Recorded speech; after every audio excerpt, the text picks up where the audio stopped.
Bonjour à toutes et à tous et bienvenue dans une nouvelle vidéo sur la chaîne de Catch en Vrac. Aujourd'hui, on se retrouve pour une nouvelle interview à distance, cette fois-ci du catcheur français Antoine Bernard, catcheur notamment du côté de la RIX.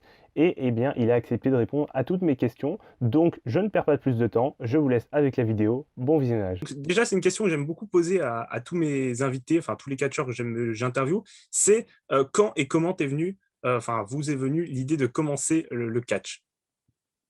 Alors du coup, j'ai commencé le catch en 2010. Alors j'ai regardé pendant plusieurs années le catch à la télé, donc Génération NT1 et tout ça, Canal+, avant quand j'étais plus jeune encore avec mon père. Et du coup, j'ai voulu voir, on va dire, l'envers du décor. J'ai voulu découvrir qu'est-ce qui se passait de l'autre côté de la barrière. Donc voilà, j'ai commencé le catch en 2010 après avoir assisté à mon premier show live. L'année d'avant, je crois, ou février de cette année-là, février 2010, je crois, mon premier show live. En septembre 2010, j'étais inscrit dans le club. De mémoire, je crois que c'est ça. D'accord. Et alors pourquoi finalement ce personnage? Est-ce que ça a été le personnage est-ce que ça a été ce personnage d'Antoine Bernard dès le début ou finalement il y a eu d'autres versions ou quelle a été Euh, première gimmick alors, je sais pas si on peut vraiment parler de personnage parce que c'est, on va dire, c'est moi. Bah, déjà, c'est mon vrai nom, donc de ce côté-là, on peut pas faire plus réel. Et puis, ouais, non, personnage en soi, je dirais pas en soi qu'il y a beaucoup de... Enfin, le personnage n'est pas très poussé encore pour l'instant. Je dirais juste que c'est moi mis sur ouais, volume 8 on va dire, mais j'ai envie d'amener carrément au niveau 10 s'il faut. Mais avant, oui, il y a eu d'autres personnages, on va dire. Donc, on a tous commencé, on va dire, par là avec des noms un peu anglophones pour faire plus catch, plus spectacle. Sauf que ça marche pas. Ça ne marche pas vraiment, des noms anglophones en France, à moins d'avoir le personnage qui suit derrière, etc., et qui est vraiment crédible. Voilà, non, je pense qu'il vaut mieux rester, on va dire, sur et un nom et puis ouais, une identité un peu plus française déjà. Ça serait mieux, on serait mieux vu sûrement à l'international après. Donc, et même rien qu'en France, on serait mieux vu si la plupart des catcheurs utilisaient plutôt des noms français. Mais ça commence à revenir de plus en plus les noms bien français comparé à une époque où les noms anglophones étaient légion. D'accord. Et est-ce que vous avez un conseil ou du moins oui, des conseils pour les catcheurs ou les futurs catcheurs qui aimeraient se lancer pour notamment développer leur personnage? Parce qu'on sait que dans le catch, la gimmick, c'est quelque chose de très important. Et du coup, est-ce que vous avez des conseils ou pas en lien avec le développement des personnages de catcheurs? Alors, je sais pas si je suis le mieux placé pour parler de personnages, mais ce qui serait bien, c'est faire déjà avec ses goûts personnels, voir quel type de catcheur enfin, pas nous attire, mais voilà, enfin, de quel style de catch nous attire le plus. Surtout faire avec les goûts personnels et c'est pas forcément prendre que s'inspirer que des catcheurs. On peut s'inspirer de films, on peut s'inspirer de plein de choses, de personnages historiques, on peut s'inspirer de livres, de littérature. On n'est pas forcément obligé de s'inspirer d'un catcheur déjà connu et ou existant. Ce qui est bien, ouais, ce que je conseillerais, ouais, c'est vraiment prendre ses goûts personnels, essayer de voir s'il n'y a pas comment dire, pas des catcheurs qui utilisent déjà les thèmes, mais déjà si il y a un personnage qui se rapproche à peu près de nos goûts personnels, voir je sais pas trop en fait comment expliquer la chose, mais pas forcément s'inspirer que du catch. Enfin, il y a plein d'autres types de divertissements, de spectacles, etc. Donc pas forcément regarder que du catch. On peut s'inspirer également des films, de la littérature, de pièces de théâtre également. Ça, on peut s'inspirer de pas mal de choses. Voilà, faut pas être fermé, on va dire, pas rester juste dans l'esprit catch, quoi. Il faut que ça soit un spectacle, il faut que ça soit des gens s'identifient à ton personnage. Donc, plus on va dire, élargir le champ des possibles, et plus il y a de gens qui seraient susceptibles de justement raccrocher à ton personnage. Mm. Ouais. Et donc, actuellement, vous combattez principalement, même exclusivement en France, notamment à la RIX.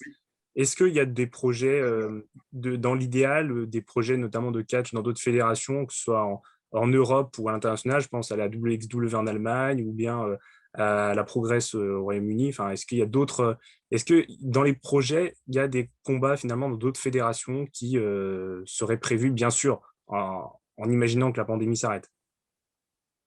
Alors déjà, je ne suis pas en contact avec ces principales promotions. Je ne suis pas du tout, je pense pas que je sois dans leur petit papier pour le moment.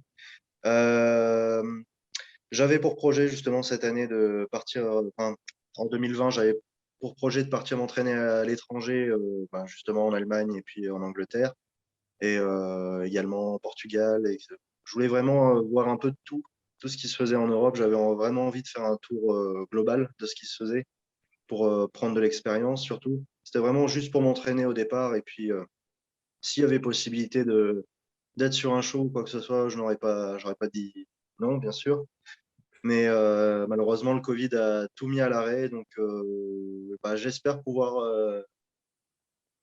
reprendre ce projet assez rapidement. Bon, là, pour l'instant, c'est un peu compliqué encore. Donc, je ne pense pas que ce sera cette année, mais ça sera sûrement 2022 en touchant du bois, quoi. Donc, ouais. Pour l'instant, c'était vraiment partir m'entraîner à l'étranger pour engendrer le plus d'expérience possible. Et par la suite, ramener cette expérience-là en France pour développer un peu la scène française un peu plus. Voilà. Ok, d'accord. Et en ce qui concerne donc les matchs, donc ça fait longtemps donc que vous catchez, hein, et du coup je me demandais quel était le match que vous avez préféré faire, quel était celui avec lequel l'adversaire ça s'est mieux passé ou que vous avez préféré en termes de retour par rapport au public. Alors, il y en a pas mal que j'ai apprécié. Alors là, de tête, je pourrais dire tous les combats avec Tristan Archer. J'en ai eu que deux ou trois où on s'est croisés dans les rings, mais c'est toujours un plaisir de bosser avec lui. Tous les combats que j'ai fait avec Durançon également, très, très facile à travailler. Et puis, on a un peu la même vision des choses en termes de catch. Donc, on va dire, vu qu'on s'entend bien de ce côté-là, c'est assez facile après de travailler ensemble dans le ring. Les combats avec Cross également, que j'apprécie particulièrement. Hormis le dernier en date où il s'est malheureusement cassé la clavicule au bout de quelques minutes de combat. Donc, sinon, tous les autres combats que j'ai pu faire avec lui sont de bonnes. Voilà, c'est des bons souvenirs en général. Sinon, j'ai pas trop de gros mauvais souvenirs de combats en particulier. Ok. Et est-ce que forcément, bah, vous m'avez dit que vous regardiez le catch, c'est ce qui vous avait permis de vous lancer en tant que catcheur. Et est-ce que à ce jour, vous regardez encore du catch, que ce soit de petites promotions françaises, européennes, ou bien de grosses promotions, on pense forcément à la WWE ou la AEW.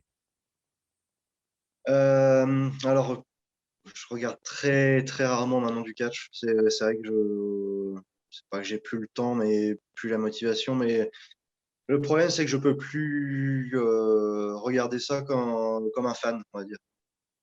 Je regarde plus vraiment le produit comme un consommateur, quoi. Je regarde, et si je regarde, en fait, c'est vraiment pour travailler, entre guillemets. Je regarde tous les petits détails, tout ce qui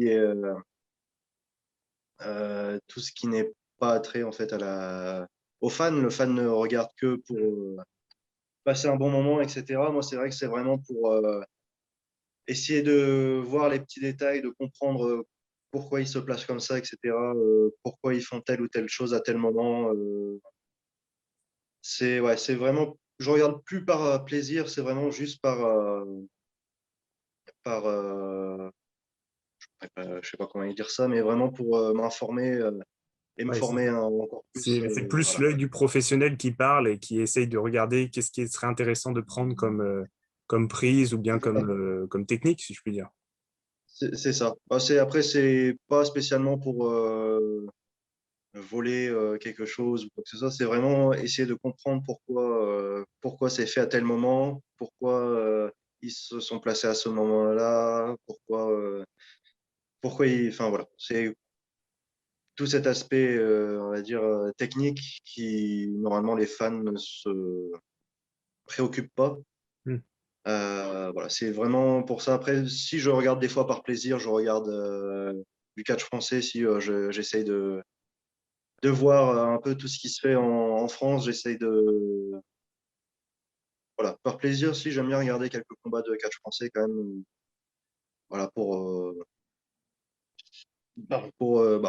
voilà, parce qu'il y a du talent dans le pays, et ça se voit vu que plusieurs catcheurs maintenant français partent à l'étranger. Voilà, Shana qui a été signé à la AEW, Amal qui est à la WWE NXT UK. Enfin, il y a du talent en France et puis c'est pour moi une bonne chose pour la suite. Ça permettra d'ouvrir des portes à d'autres derrière, si on s'en donne les moyens, bien sûr.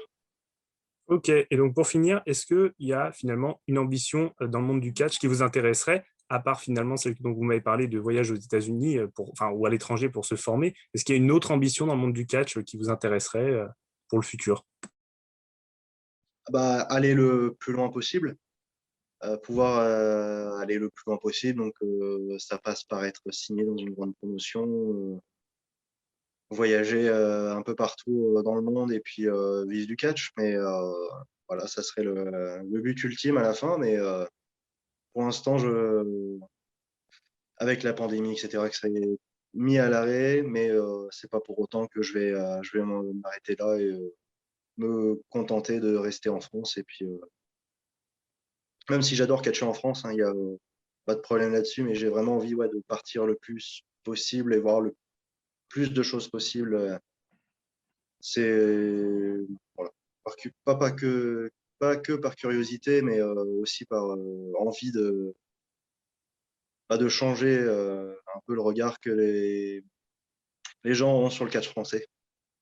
Vraiment envie de me professionnaliser un maximum et puis voilà, faire le maximum, ouais. Et rendre les fans de catch français fiers. C'est vrai que c'est un beau projet. Et ben, en tout cas, merci à vous d'avoir accepté cette petite interview. C'était très sympa. Merci d'avoir répondu à toutes mes questions. Voilà, Il n'y a pas ça de m'a permis problème. moi de mieux vous connaître, mais aussi, je pense, à tous mes abonnés de mieux connaître un peu qui était Antoine Bernard. Donc, Mhm. merci en tout cas et peut-être à bientôt. On ne sait jamais sur un show de catch. Ouais. Bah, merci à vous pour l'invitation. C'était plaisant, même si c'était une petite interview rapide. Voilà, c'était un plaisir de partager avec vous et j'espère que les abonnés auront des bons retours après sur Super. l'interview. Et puis, ben, j'espère, oui, à bientôt, peut-être sur les shows de catch français. Ce serait vraiment plaisant parce que c'est vrai que ça manque.